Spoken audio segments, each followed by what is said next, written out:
अब इमरान खान साहब बानी पीटीआई ने ट्विटर के ऊपर फंड रेजिंग की अपील के अलावा बार बार कौम को मुखातिब करते हुए ये कह रहे हैं कि कौम अपनी तवज्जो 24 नवंबर के एहतजाज पर रखे क्योंकि ये गुलामी से निजात का दिन है। दूसरी तरफ हम देख रहे हैं कि हुकूमत की भी भरपूर तैयारियां हैं और मोहसिन नकवी साहब इस सिलसिले में सरगर्म हैं। पंजाब में तो दफ़ा 144 का निफाज कर दिया गया है, फायरवॉल भी एक्टिव कर दी गई है इंटरनेट के ऊपर और रात 8 बजे से M1, M2, M3, M4, M11, M14 ये सब बंद है। इसके अलावा रिंग रोड को भी बताया जा रहा है कि मुख्तलिफ मकामात पर बंद कर दिया गया है। रावलपिंडी में भी 50 से ज़ायद मकामात ऐसे हैं जो बंद किए गए हैं, रुकावटें खड़ी की गई हैं और लाहौर में भी मुख्तलिफ मकामात पर हम देख रहे हैं कि नाकाबंदी सी है।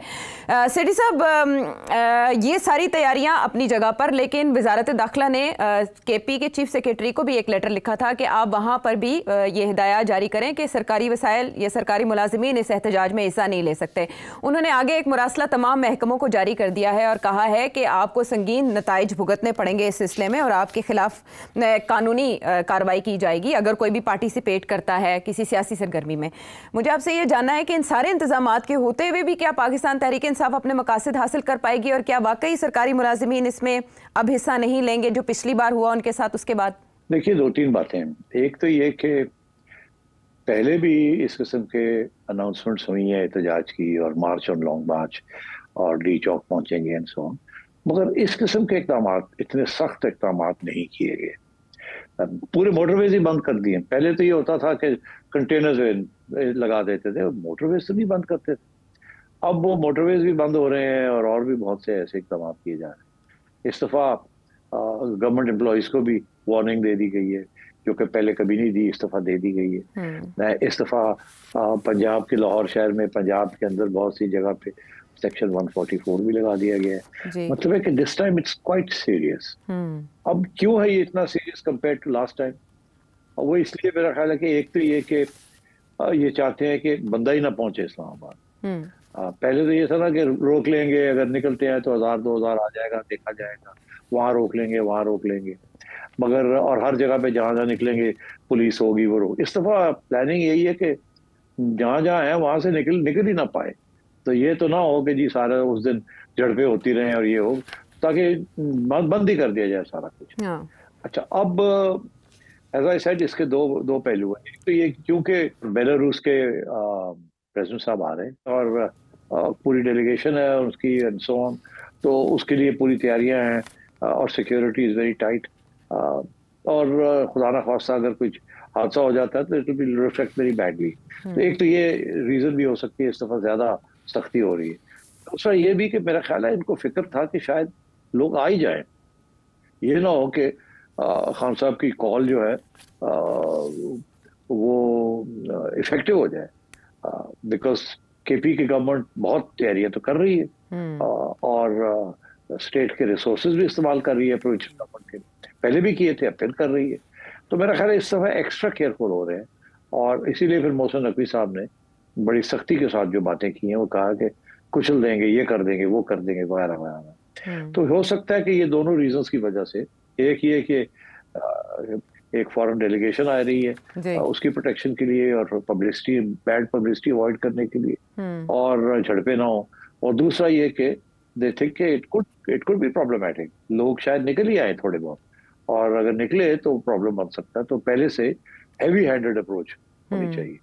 मगर वो बात वही है, कब तक ये करेगी? मैं अब थोड़ी सी तनकीद करूं, वो ये कि ये हुकूमतें जो हुकूमत है हमारी, ये कब तक ये इक़दाम करेगी? खान साहब तो हर दूसरे दिन कहेंगे मैं निकल रहा हूँ, चले निकले। आज कॉल आप फेल कर देते हैं, वो फिर 2 हफ्ते के बाद कहेंगे निकलो, फिर कोई 10-15 हज़ार बंदा तैयार हो जाएगा, फिर वो आप रोकेंगे उसको, फिर वो करेंगे।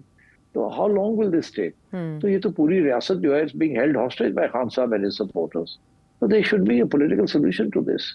अब सोचना चाहिए इनको कि how to have that political solution, because Khan sahab के सपोर्टर्स उनके साथ हैं।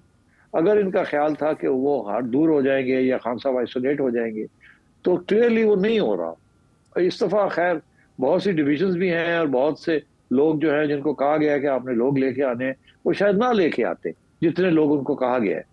मगर अभी वो सिचुएशन नहीं आई कि जनाब खान साहब कहें निकले और कोई ना निकले, स्पेशली जब तक गवर्नमेंट केपी की उनके हाथ में है और गड्ढापुर साहब के हाथ में, तो कुछ ना कुछ तो होगा।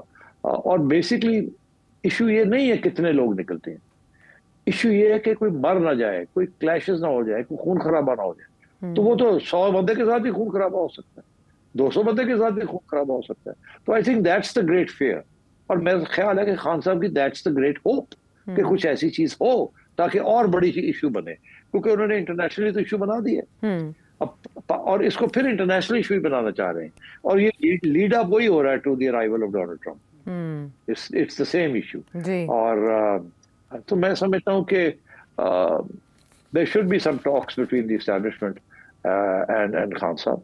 कोई सोल्यूशंस निकालने चाहिए इनको, medium term, short term, medium term, long term solutions, some sort of calibrated approach. ये जो अप्रोच है कि वो कॉल देते हैं और ये बंद कर देते हैं शहर को, और फिर उसके बाद अब प्रॉमिस बंद होने शुरू हो गए एंड सो ऑन।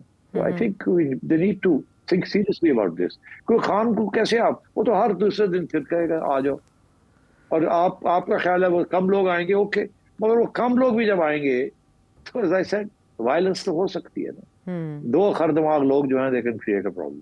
तो इस मसले को सब solution ought to be found, a political solution to this question. Political solution के लिए एक्सट्रीम पोजीशन इमरान खान साहब लिए हुए हैं, और यही कहा जा रहा है कि वो अपनी रिहाई से कम कुछ मानने पर आमादा नहीं है सेठी साहब। तो ना तो इस तरह से ब्लॉक करके या दफ़ा 144 लगा के या कंटेनर्स लगा के ये शाहराहें बंद करके मसला हल होता है, और ना ही मुज़ाकरात से अब तक हो पा रहा है। तो फिर क्या रास्ता है और वो किसके पास है? देखिए, मुज़ाकरात शुरू में तो नहीं कामयाब होते ना। अगर ऐसी बात हो तो मसले हल हो जाए। मुज़ाकरात को तो मतलब है लॉन्ग ड्रॉन आउट। एक वो आए वो गए, वो आए वो गए, वो रिजेक्ट हुआ, वो रिजेक्ट हुआ, वो रिवाइज हुआ, वो कॉम्प्रोमाइज नहीं ऑफर हुई, नया फॉर्मूला ऑफर हुआ। ऐसे ही होता है, ये रातों रात नहीं होता। मगर अगर अभी कुछ शुरू हुई है बात, तो मेरा ख्याल है अगर इस बात को चलाएं तो 3-4 महीने के अंदर अंदर या 2-3 महीने के अंदर अंदर कोई ना कोई किसी किनारे पे जाके बैठ सकते हैं दोनों साइड्स। तो मेरा ख्याल है ये मुज़ाकरात जो अटेम्प्ट हुई है इसको जारी रखना चाहिए। एंड आई थिंक कुछ सीरियस लोगों को बीच में डालना चाहिए। And I think somewhere along the line you can find some, as I said, short-term solution, medium-term solution, on your way to a long-term solution. ठीक, और अभी तक इसी भी सिलसिले में पेशरफ्त के दावेदार हैं कुछ सोर्सेज, और वो ये कह रहे हैं कि हुकूमत की जानिब से मुस्तकबिल करीब में कुछ रिलीफ की पेशकश की गई है बानी पीटीआई को, लेकिन कोई रास्ता नहीं निकला, और कहा है कि आप संगजानी के करीब एक पुरअमन रैली निकाल के डिस्पर्स हो जाएं, क्योंकि एक प्रेसिडेंट, बेलारूस के प्रेसिडेंट अपने वफ्द के साथ आ रहे हैं, तो कम अज़ कम उनका विजिट पुरअमन तौर पर हो सके।